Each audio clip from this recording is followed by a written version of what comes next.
Welcome to the Salmon Runs YouTube. Enjoy the video. In this video, I will explain how to cook Royal Bibingka Ng Ilocos, a delectable treat. First, gather your ingredients to ensure a smooth process. You will need 1 cup of glutinous rice flour and 1/4 cup of regular rice flour. Also, prepare 1 1/2 cups of coconut milk, 1/2 cup of evaporated milk, and 2 large eggs.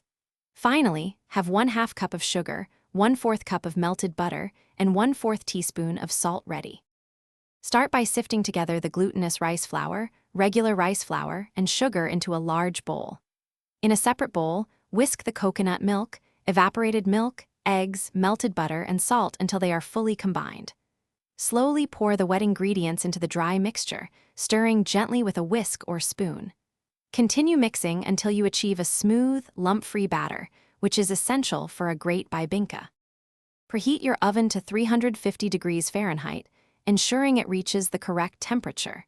Generously grease an 8-inch round baking pan with butter or line it with banana leaves for an authentic touch. Pour the smooth bibingka batter into the prepared pan, filling it to about 3/4 of its capacity.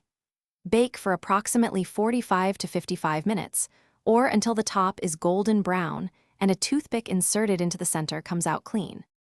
For the delicious topping, combine 1/2 cup of grated sharp cheddar cheese, 2 tablespoons of softened butter, and 2 tablespoons of sugar. After your bibingka has baked for about 30 minutes, carefully remove it from the oven. Evenly spread the cheese mixture over the partially baked surface.